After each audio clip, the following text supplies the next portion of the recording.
Peter Bogdanovich is in a dark editing room. He's cutting the trailer to a movie. A Hollywood overproduction. Cut it. He's interrupting the trailer. They were gifted. They were passionate. They were cousins. With more than just Cut it! one secret. Go straight to the stars. Peter, I may be saying too much. Cut out more of the plot and add in 2 more actors. That's what people want to know. Peter, I know your decisions are always right, but... Just push the buttons, will you? I want to get this work done. Yes, Mr. Bogdanovich. Lorraine Wigseller, Dylan Sheen, Sonia Braga, Bob Noel, Robert Vaughn, Terry Lynn Lisbeth Bostron Flavio, Her and her 5 goddamn names. Baldwin. 5 seconds of screen time. Chandra Chang, It's actually quite brilliant. Lassie Lang, Rick Forte,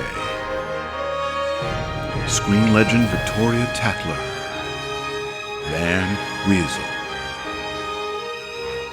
Lemon 8,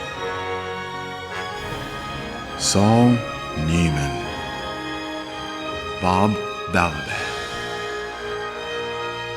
Corbin Calloway, and Casey Van Hatten.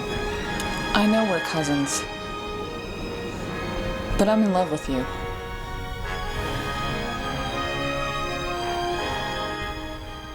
Attention deficit. Well, it's definitely not been done. Something, I guess.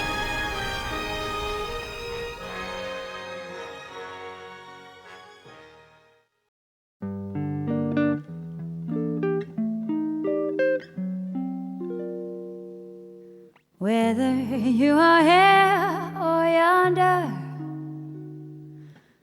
whether you are foolish or true, whether you remain or wander, I'm growing fonder of you.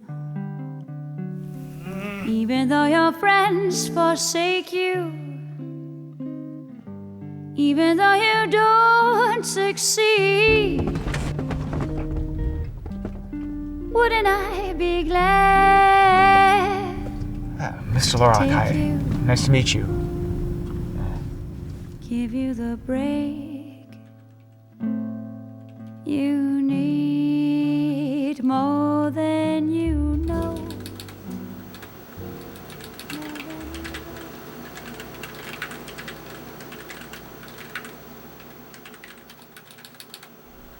Seems like your first pitch. Go ahead. Try not to be too nervous. Okay, so you want me to just go right into it? Just a second. No, please. Hello. Hi, hon. Well, I'm in the middle of something right now. I believe it's going to end soon, though. How about I call you? I'll call you back at 5. Okay. Love you. Karen, I thought I asked you to hold all calls, please. Okay. Okay. The story is called Bipolar.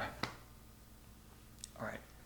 Alrighty, so picture 2 doctors. They're reconstructive surgeons. Okay. Her name is Frances, and his name is Riley. Excuse me. Alrighty.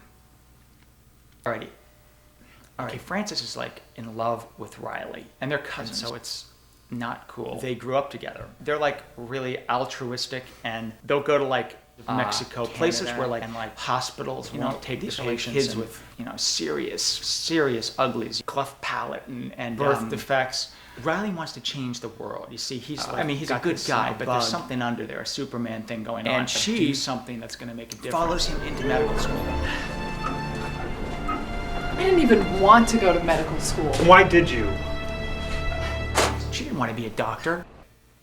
And is it a little hot in here? She can just, put a face back together. He is really good, but he's not as good as she is. She doesn't rub it in his face because she loves him, okay? So.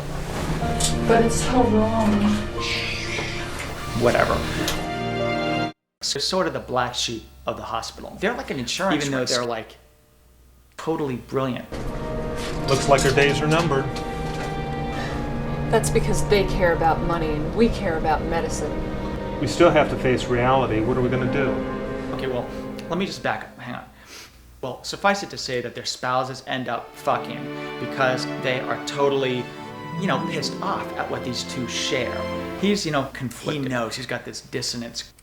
And he, is this making sense? The idea is to do these in about 3 minutes maximum. I'm sorry, I'm just sort of like, there's so much to put into one little package. So, on this one particular trip, Winnetoba, I don't know, but bumfuck was Canada. They work exhaustively for, fixing all these, unfortunates. Just cut off miles from it. And so they're doing their bike on Lake something. This semi rounds the corner on this road, completely obliterates Riley, liquefies him, knocks him into this gully. And she is freaking out. There wasn't even time to drive him to a hospital. Moose Hospital up there. I mean, there's nothing. She should let him go because it's really not good. She collects what's left of him, like in a blanket or something. Adrenaline abundance. Granted, a lot of their supplies were used, helping all the Canadians. Just goes to work, baby. Just goes. And he, a couple of times, can be heard begging her, "Let me go, whatever, let me go." Using spatulas and sewing this onto that. Where do the parts go? Who knows? She's making a Frankenstein, modern day Frankenstein. And somehow he actually looks a little more rugged, a little hotter. After the damage, she selfishly, using every skill, given to her by God and against God's better judgment, saves his life. You never get it quite right, do you? And that's when they realize that he has changed.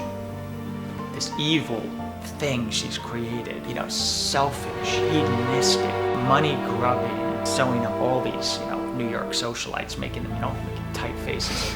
She has to decide what to do. How does she fix her mistake? And then, what I would like to present is that it be the first movie that is projected live. The last scene, because it's all going out live, the last scene is performed live. Well, that's an interesting concept. Anything else? Just try to picture it. I think it would be a great PR thing. It'd be fun. It's a good hook. This would be like, a reason, even if the movie sucks, it would be a reason why everyone's there. This, live event. I mean, holy shit. Right? Okay. I'm sure you'll hear from us soon.